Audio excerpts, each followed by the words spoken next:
राजस्थान के एक छोटे से गांव रामगढ़ में एक पुरानी कहानी प्रचलित थी कि यहाँ किसी समय एक महान राजा का खजाना दबा हुआ था। वर्षों से लोग इस कहानी को सुनते आ रहे थे, लेकिन किसी ने इसे सच मानने की हिम्मत नहीं की।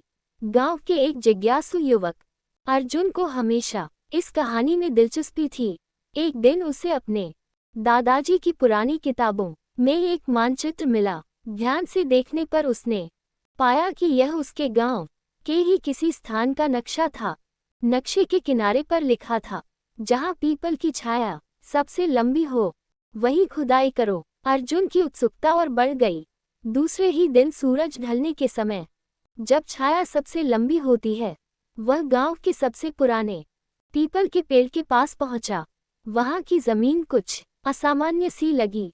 वह फावड़ा लेकर खुदाई करने लगा। कुछ देर तक खुदाई करने के बाद उसे लकड़ी का एक पुराना संदूक मिला। अर्जुन की सांसें तेज हो गईं। उसने धीरे धीरे संदूक खोला तो उसकी आंखें चमक उठीं।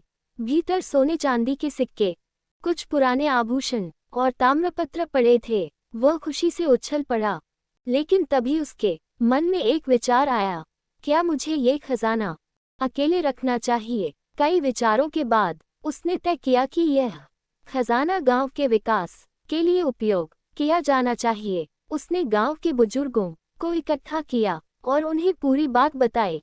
गांव के लोग पहले तो हैरान हुए, फिर अर्जुन की ईमानदारी देखकर बेहद खुश हुए। सभी ने मिलकर उस खजाने का उपयोग गांव में एक स्कूल और एक कुआं बनाने में किया।